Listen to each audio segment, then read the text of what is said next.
우리가 연애를 하든 사회생활을 하든 간에 다른 사람 실컷 이용해 놓고 인간관계 끊는 걸 뭐라고 표현을 하죠? 나쁜 놈? 뭔 새끼? 뭐 그것도 그런데요. 단물만 쏙 빨아먹고 버린다고 하잖아요. 근데 우리 다시마도 그런 취급 당할 때가 많습니다. 이 감칠맛 내려고 육수만 쏙 뽑아먹고 버려지는 경우가 굉장히 많은데요. 오늘은 다시마를 어떻게 뭐랑 같이 먹으면 궁합에도 좋고 약해진 혈관을 튼튼하고 탱탱하게 만들어주는지, 그리고 최고의 다이어트 식품으로 탈바꿈하는 방법에 대해서 이야기를 드리려고 하는데요. 딱 5분만 집중해 주시면 되겠습니다. 요새야 한국 음식 문화가 많이 알려져서 좀 덜 할 텐데, 과거에 한국에 온 외국인들이 기겁을 하는 것 중에 하나가 미역국이었다고 하죠. 저기 마약하다가 감옥 간 그 로버트 할리 아시죠? 그 사람이 젊을 때 한국 와서 생일날 미역국 대접받고 자기를 싫어하는 줄 알았다는 말을 방송에서 한 적이 있어요. 서양 사람들한테는 해조류가 그저 바다에서 자라는 쓰레기 정도로 생각이 되는 모양입니다. 근데 저는 완전 반대인 게, 어릴 때 제가 생선을 별로 안 좋아했거든요. 굽든 튀기든 회든 해산물을 안 좋아했는데 해조류는 엄청 잘 먹었습니다. 그래서 그런가 키도 잘 크고 별탈 없이 잘 자랐지 싶은데요. 그러면 이제 본격적으로 다시마를 건강하고 맛있고 특별하게 먹는 방법에 대해서 이야기를 해보겠습니다. 일단 첫 번째로 말린 다시마 10g을 먹기 편한 크기로 잘게 잘라주시면 되는데요. 저는 길쭉하게 잘라봤습니다. 뭐 더 편하게 드시려면 새끼손톱만하게 작게 하셔도 괜찮겠죠? 육수만 우려내고 버릴 거라면 굳이 작게 자를 필요가 없겠지만, 오늘은 다시마가 주인공이니까 먹기 편하게 잘라주는 겁니다. 그리고 나면 물로 이물질을 좀 씻어줘야 되는데요. 여기서 중요한 거, 절대로 오래 담가두고 씻지 마세요. 저는 15초 안에 끝냈습니다. 그 다음에는 밥 지을 재료를 준비해 주시면 됩니다. 제가 오늘 만들어 보려고 하는 게 다시마가 들어간 밥인데요. 근데 그냥 다시마 밥은 아니고 좀 특별한 곡물을 넣어 보려고요. 저는 2, 3인분 정도를 기준으로 말씀드릴게요. 일단 쌀을 한 컵 씻어서 불려두고요. 카무트를 똑같이 한 컵, 그러니까 1대1로 밥을 해볼 텐데요. 보통 카무트 쌀이라고 부르는데 사실 이게 쌀이 아니라 밀입니다.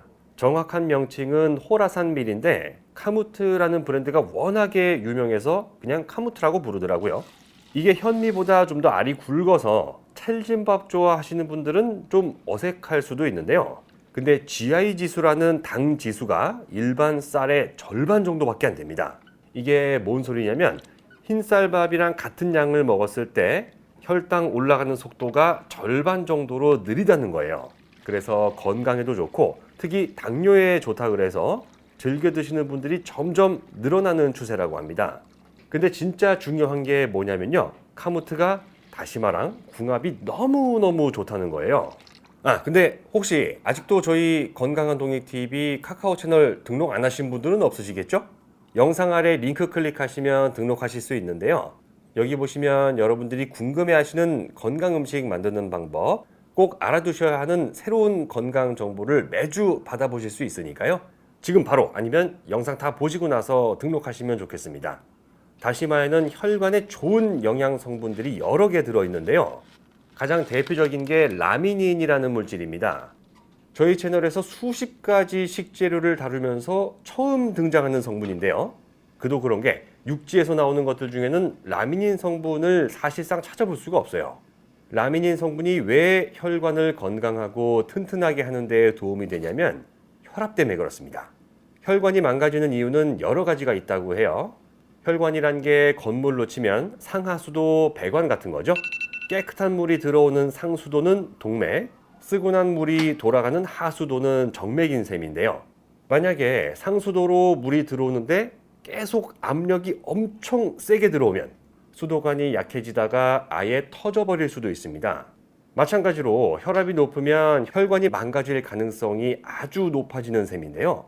라미닌이라는 성분이 혈압을 낮춰주는 강력한 효과가 있다고 알려져 있습니다. 그러니까 혈압을 낮춰서 안정시켜주는 자체도 좋고, 그것 때문에 혈관에도 좋고 일석이조라는 얘기가 되는 거죠. 카무트는 최소 2시간 정도는 불려주시는 게 좋습니다. 까끌까끌한 식감 좋아하시는 분들은 좀 짧게 하셔도 되는데 8시간 넘게 불리는 분들도 있다고 하네요. 그럼 불리는 동안에 다시마 카무트 건강밥이랑 같이 먹을 음식을 하나 준비해 보겠습니다. 바로 양배추입니다. 카무트는 쌀이 아니라 밀이라고 말씀드렸잖아요. 그럼 혹시라도 소화가 잘 안 될까 봐 걱정하는 분들이 계실 수도 있겠죠. 그래서 영양가도 엄청 높고 특히 위장 기능, 소화 기능에 도움이 되는 양배추랑 같이 드시면 참 좋습니다. 양배추는 뜨거운 수증기로 쪄서 먹으면 항산화 성분을 더 많이 먹을 수 있는 거 아시죠? 양배추는 4분의 1 토막 준비했고요. 물이 끓기 시작하고 나면 뚜껑 덮고 딱 10분 동안 쪄주세요. 다 찌고 나면 이따 드실 때까지 잘 식혀두도록 하겠습니다. 양배추가 다이어트에 정말 좋은 음식이라는 건 잘 아실 텐데요. 근데 알고 보면 다시마도 만만치가 않습니다. 어쩌면 내장 지방이나 중성 지방 배출 관련해서는 다시마가 더 중요할 수도 있는데요. 다시마가 물에 젖으면 어떻게 되죠? 엄청 끈적끈적거리잖아요. 이게 알긴산이라는 성분 때문인데요.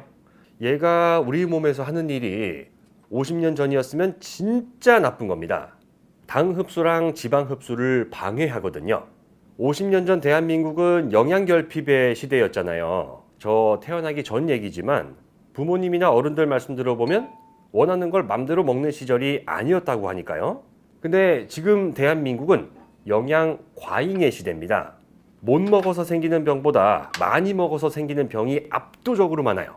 특히 당이나 지방이 너무 많으면 영양소가 아니라 독이나 마찬가지인데요. 그래서 지방하고 당 흡수를 억제해주는 다시마의 알긴산 성분이 중요합니다. 솔직히 먹은 거 흡수 하나도 안 되고 살로 안 가고 그대로 빠져나갔으면 좋겠다 이런 생각 한 번쯤 해본 적 있으시죠? 다시마가 어느 정도는 도움이 될 수 있다는 거니까 잘 기억을 해주세요. 이제 양배추 찌는 작업은 끝났고 쌀이랑 카무트도 잘 불었으면 밥 지을 차례입니다. 물량은 일반 쌀하고 똑같아요. 전기밥솥에 하시는 거면 눈금 보고 맞추시면 되고요. 냄비나 솥이면 1:1 비율로, 그러니까 불린 쌀 1컵, 불린 카무트 1컵이면 물은 2컵 넣으면 되겠죠. 그리고 그 위에다가 다시마 자른 거 넣고 밥하면 완성입니다. 아무래도 밥에 다시마가 섞여 있으니까 좋게 말하면 감칠맛이 있는 거고 나쁘게 말하면 비릿한 느낌이 있을 수도 있겠죠. 그리고 카무트가 현미보다 좀 거칠어서 이것도 좋게 말하면 씹는 식감이 강한 거고 꼬들밥 싫어하시는 분들은 좀 어색하실 거예요. 근데 저는 확실히 말씀드릴 수 있는 게 어색함과 불편함을 감수할 만한 충분한 가치가 있다는 겁니다. 식이섬유가 풍부하다 그래서 밥에 현미쌀 많이 넣어 드시죠? 근데 카무트 앞에서 현미는 명함도 못 내밉니다. 현미보다 8배나 많이 들었거든요, 식이섬유가. 그리고 염증 완화, 항암, 노화 방지에 좋다는 셀레늄도 현미보다 3배 정도 많다 그래요. 그래서 하루에 한 끼 정도는 챙겨 드시고 거기에 다시마도 넣어 드시면 좋은데요. 그냥 드셔도 차차 적응이 되실 거고요. 양배추찜에 된장이나 쌈장 양념 넣어서 쌈밥으로 드시면 더 좋습니다. 오늘 등장한 다시마, 양배추, 카무트 요 셋의 조합이 정말 너무 완벽하기 때문이죠. 다시마에 요오드라는 성분이 항암 효과도 있지만 지능 발달, 뇌 건강에 영향을 준다고 합니다. 그리고 해조류 3대장 중에서 칼륨 함량이 제일 높아요. 그래서 나트륨 섭취량이 많은 한국 음식 문화에 꼭 필요한 게 다시마인데요. 앞으로는 육수 말고 밥에 넣어서도 꾸준히 챙겨 드시고 사랑하는 분들과 오랫동안 건강하고 행복한 날들을 많이 만들어 가시길 진심으로 기원합니다. 지금까지 대한민국 5,200만 국민의 건강 동반자 건강한 동행 TV였습니다. 고맙습니다.